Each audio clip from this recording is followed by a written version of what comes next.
Hello, Tamar. How are you? Tamar. Good, thank you. Thank you for inviting us. No, I'm happy to see you. Thank you. We're happy to be here with you. Where do I go? Right here?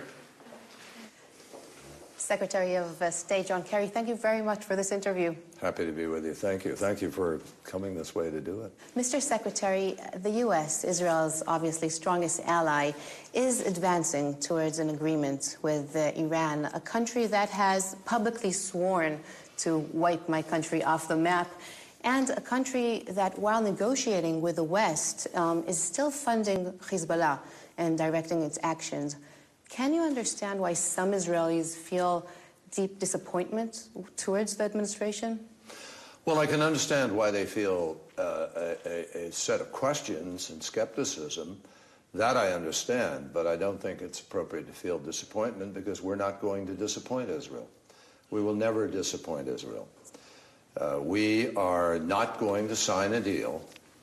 I say this again. We will not sign a deal that does not close off Iran's pathways to a bomb and that doesn't give us the confidence to all of our experts, in fact, to global experts, that we will be able to know what Iran is doing and prevent them from getting a nuclear weapon. President Obama has absolutely pledged they will not get a nuclear weapon, and I believe that where we are heading will, in fact, protect Israel. Let me give you an example. When we started this negotiation, the breakout time, what we call it, to get enough fissile material for one bomb was about 2 months to 3 months. We have pushed that out now, and with this deal for the first 10 years, we will know that it is 1 year for that period. Now, I ask you a simple question. Is Israel safer with 2 months or 1 year? I think, you know, they started out with 12,000 kilograms of a stockpile of enriched material. Under our agreement, that will be reduced by 98% to 300 kilograms for that 10-year period. Now, there are a lot of the assurances of visibility on their program that aren't for 10 years. They're for 15, they're for 20, they're for 25, and they're forever. Forever. And the forever alone gives us, we believe, the capacity to know what Iran is doing. We will not disappoint Israel. What many Israelis are asking themselves is what will happen in 10 to 15 years when the agreement expires and Iran will be a step from obtaining military nuclear capability. I mean, can one really guarantee that that won't happen? Well, let me tell you exactly what happens here. We are going to put Iran to an extraordinarily rigorous test as to whether or not they are changing their visibility, their accountability, so that we know what they are doing, so that when they become an NPT country, we will still know that their program is peaceful. I say to every Israeli, today we have the ability to stop them if they decided to move quickly to a bomb, and I absolutely guarantee that in the future we will have the ability to know what they're doing so that we could still stop them if they decided to move to a bomb. We don't give one option up that we have today. We have various options, sanctions, we have military option. We don't lose any of those. And in fact, we gain on the visibility into Iran's program. We will have inspectors in there every single day. That is not a 10-year deal, that's forever. There have to be inspections. And so people need, you know, there's a lot of hysteria about this deal. People really need to look at the facts, and they need to look at the science of what is behind those facts. If we do not believe that, and if Russia doesn't believe it, and China doesn't believe it, and Germany doesn't believe it, and France doesn't believe it, and England doesn't believe it, if all of these permanent 5+1 members of the United Nations don't believe they can live up to it, we're not going to sign a deal. But if we're satisfied that we have the ability to do this, we ask people to measure carefully what the agreement is and wait until we have an agreement to make all these judgments. You mentioned military options. Prime Minister Netanyahu repeats again and again, even after the Lausanne Agreement, that Israel has the right to defend itself by itself and that all options are on the table. Can you imagine a scenario in which you wake up one morning and discover that Israel has launched an offensive in Iran? Well, that's obviously, for the most part, that's hypothetical until we know what the circumstances are where that choice might or might not be made. I do not believe, frankly, that Israel, we'd wake up one morning and find that. I believe our relationship with Israel is such that the Prime Minister would talk to us at considerable length because we would be deeply involved in what would happen as an aftermath, and there are huge implications to that. But more importantly, we don't lose that option here. Let me give you an example of what we have here. We have 25 years of the ability to inspect and track and trace every ounce of uranium that is mined in Iran. Every movement of that uranium from the mine to the mill to the yellowcake, from the yellowcake to the gas, from the gas to a centrifuge, from the centrifuge out into waste or enriched material. We will follow every trace of that. And we have set up special processes here where we guarantee that if Iran refuses to allow us to watch one of those things, that will be a material breach of this agreement. And all the options that we have today are still at our disposal. Mm-hmm. So we believe that what we've put in place here so far, and we have to finalize this. We don't have the final agreement yet.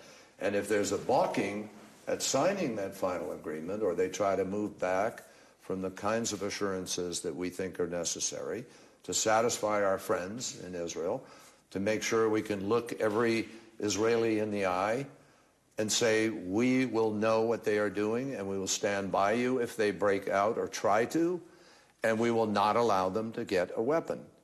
And I promise you that will remain the policy of the President of the United States with this deal, without this deal, and way into the future with any other president. We will not disappoint Israel. President Obama said to Israelis, we have your back. What does that practically mean? What kind of assurances will Israel receive? Let me give you an example of what that means. A lot of Israelis don't see this, but every week we step up to defend Israel in one fora or another in the world, whether it's the Human Rights Council in Geneva, whether it's the UN in New York, whether it's some other entity in The Hague, at the ICC, whatever it is. We constantly are voting, working, pushing in order to push back against unfair, biased, bigoted, degrading, inappropriate assaults on Israel's sovereignty, integrity, and we stand up for it. That, of course, in fact, we're even being kicked out of entities at the UN now because we stand up, and we have a law that says if the Palestinians do something, then we would not pay our dues. Well, guess what? Because of that, we're losing our vote in UNESCO. We will no longer, by the way, be able to defend Israel as a result of losing that vote. So we believe, and we've asked the Prime Minister and the government of Israel, give us a waiver so we can at least continue to be able to defend Israel, because actually this winds up being self-defeating. So I think people need to have some confidence that the administration that designed and deployed Iron Dome, that has saved countless thousands of lives in Israel, the administration that has signed an MOU and put $3.1 billion on the table to continue to provide defense, that supported Israel through Gaza and so forth, the administration that designed and deployed a weapon that has the ability to deal with Iran's nuclear program is absolutely an administration and a government and a country that will stand by Israel way into the future. Both Israel and the Gulf states share their concerns regarding this agreement, but while the GCC leaders were already invited to Camp David and Washington to meet with President Obama and discuss the agreement, Prime Minister Netanyahu hasn't received an invitation yet. Why? Well, no, these are just the Gulf states, because we already have a defense arrangement and the security guarantees with Israel. What we are doing now is addressing the concerns of many of the neighbors in the region, which we understand, by the way, and they're legitimate. They sit there, as Israel does, and say, well, now, wait a minute. If the United States is making a deal with Iran on this nuclear deal, are they still going to push back against Iran's behavior in other ways? And the answer is profoundly, to a certainty, yes. We are going to push back. We're not going to take away the embargo on the weapons transfer on day one, et cetera. We're not going to take away, by the way, that was put in by the UN. We're not going to take away the United States Iran Sanctions Act that actually imposes sanctions on them for what they did in our embassy in when they took over the embassy. We're not going to stand by while they play footsie with Hamas or put weapons into one place or another, as we just did, where we sent the U.S. Roosevelt into the Gulf to push back against this flotilla that was traveling from Iran, we knew, with weapons on it. We're not going to we're not going to let them do those things. And we want to reassure not just Israel, but all of the countries in the region that the United States will defend them, stand with them, work with them in order to push back against inappropriate, unacceptable, law-breaking behavior anywhere where we see it in that region. And that's exactly why we're having the meeting. Mr. Secretary, when Prime Minister Netanyahu was asked if he trusts President Obama in an interview to CNN recently, he chose to evade an answer again and again. Isn't this maybe more than anything evidence to the low point the relationship has come to, that leaders on both sides can't even publicly declare that they trust in one another? Well, I didn't see the interview. I don't know what he said or didn't say, so I'm not going to comment on that, except to say to you that I don't think I was in the United States Senate for 29 years, left in my 29th. I had a 100% voting record for Israel. I have great ties to Israel. And I can tell you, no administration in American history has literally done as much, put as much on the line, worked as hard to try to help Israel in so many ways, from trying to work with the Palestinians on the peace efforts a year and a half ago, to building Iron Dome, deploying it, to providing the MOU, to providing daily work with our intelligence community, with our military that is still going on, notwithstanding any tensions or misunderstandings. President Obama wants a strong and normal relationship with the government, with the Prime Minister, with whatever emerges as a government. We look forward to working with it. I look forward to traveling there and visiting. It was going to happen sooner. It may happen now in the next weeks when they get a government. And I'm confident we're going to proceed forward with a strong and healthy relationship between the United States and Israel, because that's in our DNA. It's not going away. How would you define the crisis between Netanyahu and the administration following the speech in Congress? I don't think there is a crisis. There isn't? No. I said many times, go back to every statement I made, I welcomed the Prime Minister of Israel to come and speak here at any time. I know there was a flare-up over the notification issue because it came from the Speaker's office, not through the normal process, and that raised a moment of a flurry of speculation. But I guarantee you, there's nothing that stands between the United States and Israel, and I am confident that the relationship between the President and the Prime Minister will, be viewed as we get a government and move forward now as one that is cooperating on all the critical issues with respect to security, the normal relationship challenges that we face, and our cooperation in order to help stand with Israel in fora where people attack it unfairly and do things that run counter to our values and to our policies. So there isn't a lack of trust, lack of chemistry, as some commentators even describe it as... I don't get into the chemistry. Look, I'm not here to be psychologist or psychobabblist. My job as Secretary of State is to work with our allies and our friends. And Israel is a great ally and a great friend, and we will continue to work in the same way I have for every day that I've been in public life. A word about the northern border of Israel, which is very Yeah. tense in the past couple of weeks. Yeah. How concerned are you by the possibility of a war erupting in the northern border of Israel with Hezbollah?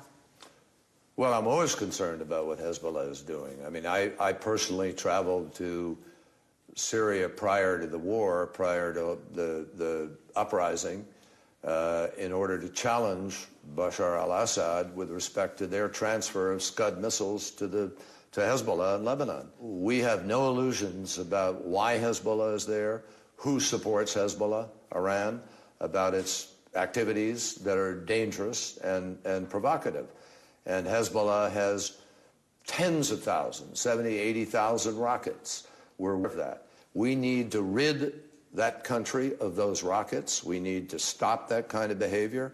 That is, we need to get the IRGC out of Syria. We need to end Iran's support for these kinds of terrorist activities. And we will, through the GCC enhanced security arrangement that we're working on and our continued cooperation with Israel, absolutely stand against that kind of behavior.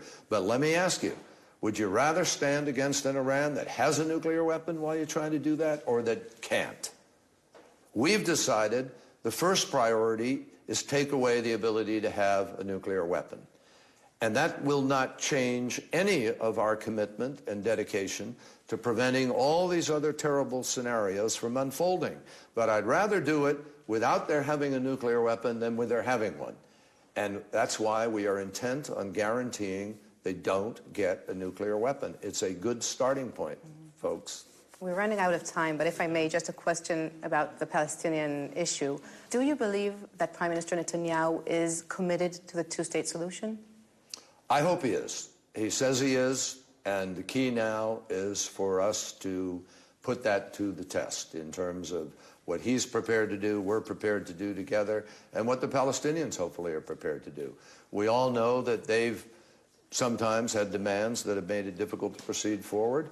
I think the Prime Minister worked very hard over the course of the time that I was working with him. I hope that he will embrace a process that will quickly show the world that indeed what he has said is the policy is being put into day-to-day practice. And the difficulty is, Tamar, if we don't do that, what we worry about is that there are things bubbling up in various parts of the world which are focused on Israel because of the settlements, because of other things that we're not able to prevent happening. They're happening. And so because we care about Israel, because we want Israel to be free to be fully engaged in commerce and trade and all the things that come with normal relationships, we want to work with Israel to try to do everything possible to change the current dynamic. Secretary of State, thank you very much for this interview once again. My privilege. Thank you so much. Thank you. Thanks. Bye-bye. Thank you.